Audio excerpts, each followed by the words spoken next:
Hello বন্ধুরা, পূর্ণিমা Das YouTube চ্যানেলে সবাইকে স্বাগত জানাচ্ছি।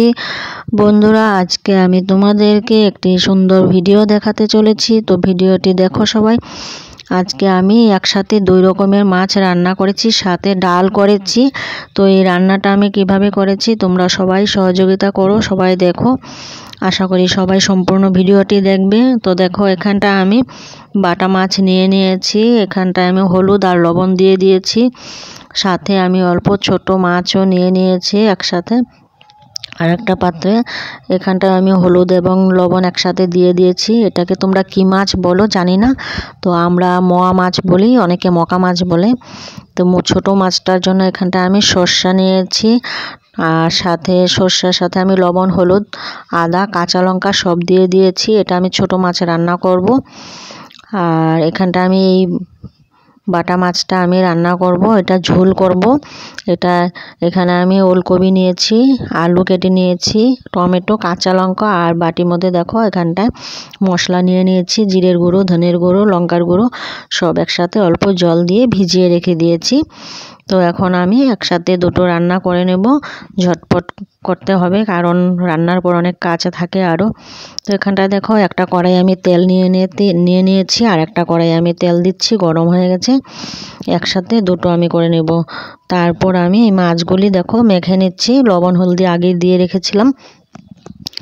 এখন সুন্দর করে মাছগুলি আমি মেখে তারপর আমি ভাজি করে নেব। আগে এখানটায় বাটা মাছের সাথে একটা ফলি মাছ আছে, তো আর ছোট মাছটাও আমি মেখে নিচ্ছি। তো এখন আমার কড়াইয়ে তেল তো গরম হয়ে গেছে। তো এখন আমি কড়াইয়ের মধ্যে আমি মাছগুলি ভেজে নেব। দুটো কড়াইয়ের মধ্যে একসাথে আমি সুন্দর করে ভেজে তারপর আমি রান্নাটা দেখাবো। তো দেখো বন্ধুরা, আমি এটাতে একটা কড়াইয়ে আমি এই মাছগুলি আমি ছেড়ে দিচ্ছি। ছেড়ে দিয়ে তারপর আমি অল্প ভাজি করব। এখানে দেখো লেগে যাবে বলে আমি অল্প আলাদা আলাদা করে দিচ্ছি, যাতে একটার গায়ে আর একটা না লেগে যায়। এই মাছটা দেখো আমি ঠিক করে দিচ্ছি। এখন এটা ভাজি হতে থাকবে। এই পাশে আমি ছোট মাছটাও দিয়ে দিব ভাজি। দেখো এখানটায় আমি ছোট মাছগুলি আমি ঢেলে দিলাম। তো এখন আমার মাছগুলি নেড়ে চেড়ে দিচ্ছি। তো দেখো এই ছোট মাছটা আমার ভাজি হয়ে গেছে। এখন আমি এই ছোট মাছটা রান্না করব। এই বাটির মধ্যে সর্ষা, আদা, কাঁচা লঙ্কা এসব আমি আগেই পেস্ট করে রেখে দিয়েছিলাম। তো তার জন্য আমি এটাতে আমি কালো জিরে দিয়ে দিলাম, কালো জিরা ফোড়নটা দিয়ে দিলাম। কালো জিরার পর আমি টমেটো কয়েক পিস দিয়ে দিলাম। টমেটোটা অল্প সিদ্ধ হবে, নরম হবে। তারপর আমি ওই মশলাটা আমি দিয়ে দেব, দেখতে থাকো। এখন আমি লবণটা দিয়ে দিলাম পরিমাণ মতন, যেরকম যার পরিমাণ যেরকম ওই রকমই দিবে। আমি আমার অনুযায়ী আমি যেরকম যতটুকুই রান্না করছি পরিমাণ বুঝে আমি লবণটা দিয়েছি, তোমরা ওইভাবেই দেবে। এখন আমি মশলাটা সম্পূর্ণ একসাথে মিক্স করে রেখেছিলাম, ওটা সম্পূর্ণটাই আমি ঢেলে দিলাম। এখন অল্প নাড়াচাড়া করে নিচ্ছি। নাড়াচাড়া করে তারপর দেখো আমি তারপর স্টেপ বাই স্টেপ একটা সব দেখাচ্ছি, তোমরা দেখো। এরকম করে রান্না করবে বন্ধুরা, খুব ভালো লাগবে। ছোটো মাছ এরকম করে খেতে কিন্তু খুবই ভালো লাগে। এখন আমি অল্প ধনেপাতা দিয়ে দেবো। ধনেপাতাটা এটা পরে আমি আবার দেব। এটা আমি এই মশলাটার সাথে দিয়ে দিয়েছি, কারণ গন্ধটা অল্প ভালো বেরোবে, খেতেও ভালো লাগবে। দেখবে তোমরা, সত্যি করেই বলছি, ভালো লাগবে, ভীষণই ভালো লাগবে। আমি মাঝে মধ্যেই বানাই এরকম করে। তারপর দেখো এখানটা ফুটে যাচ্ছে কি সুন্দর করে। মশলাটা দেখো অল্প ছাড়া ছাড়া হয়ে গেছে। এখন আমি মাছটা এখানটায় ঢেলে দিলাম। এটা অল্প মিক্স করে নেব, মিক্স করেও নিচ্ছি। দেখো কি সুন্দর হয়েছে, দেখো খুবই ভালো লাগে খেতে এরকম ছোট মাছ। আর ছোট মাছ খাওয়া ভীষণ ভালো, উপকার আছে।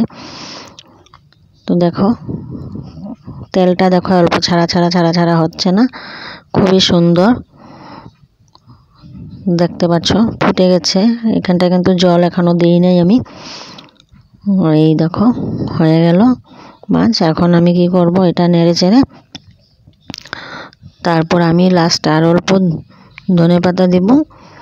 ধনেপাতা আরেকবার দিব, দিয়ে তারপর আমি এটা ঢেকে রেখে দেব। তো দেখো এখন আমি আর অল্প ধনেপাতা দিয়ে দিলাম।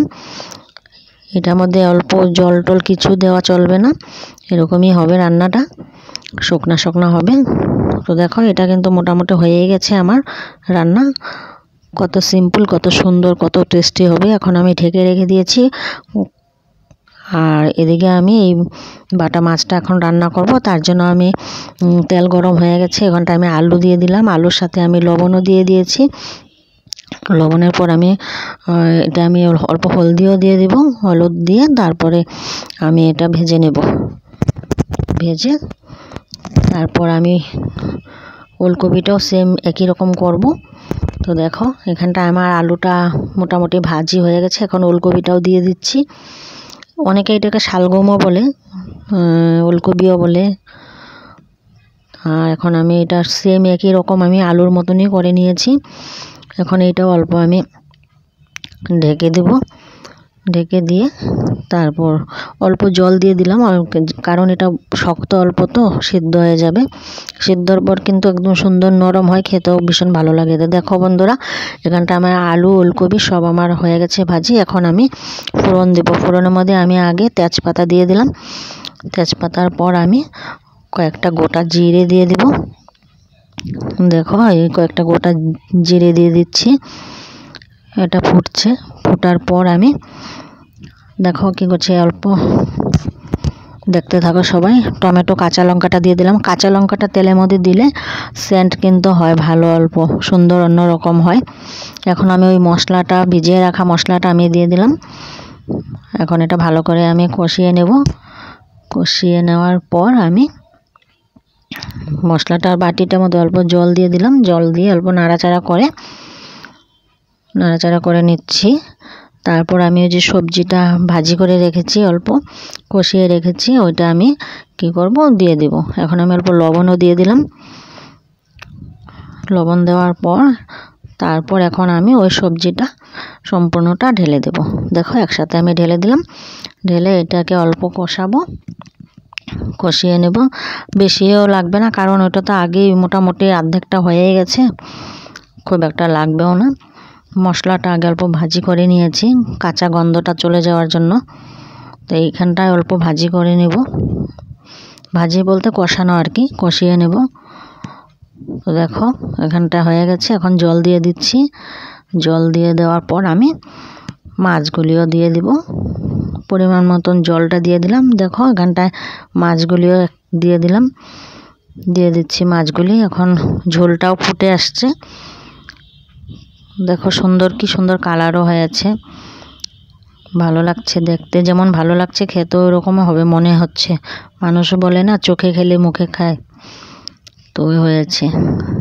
তো দেখতে তো ভালো লাগছে, মনে তো হচ্ছে ভালোই হবে। জানি না, নিজে রান্না করেছি তো নিজে খেয়ে নিজেই বলবো কেমন হয়েছে। তো বন্ধুরা দেখো এখানটায় আমার 2 রকম হয়ে গেছে মাছ। সাথে আমি অল্প ডাল করে নিয়েছি। পরে গরম গরম আমি বেগুন ভাজি করে নেব, আর গরম গরম ভাতটা করে নেব। তো দেখো এই রান্নাটা কেমন হলো তোমরা সবাই আশা করি জানাবে। ভালো লাগলে লাইক কমেন্ট শেয়ার অবশ্যই করবে বন্ধুরা। ভিডিও এই পর্যন্তই আজকে সমাপ্ত।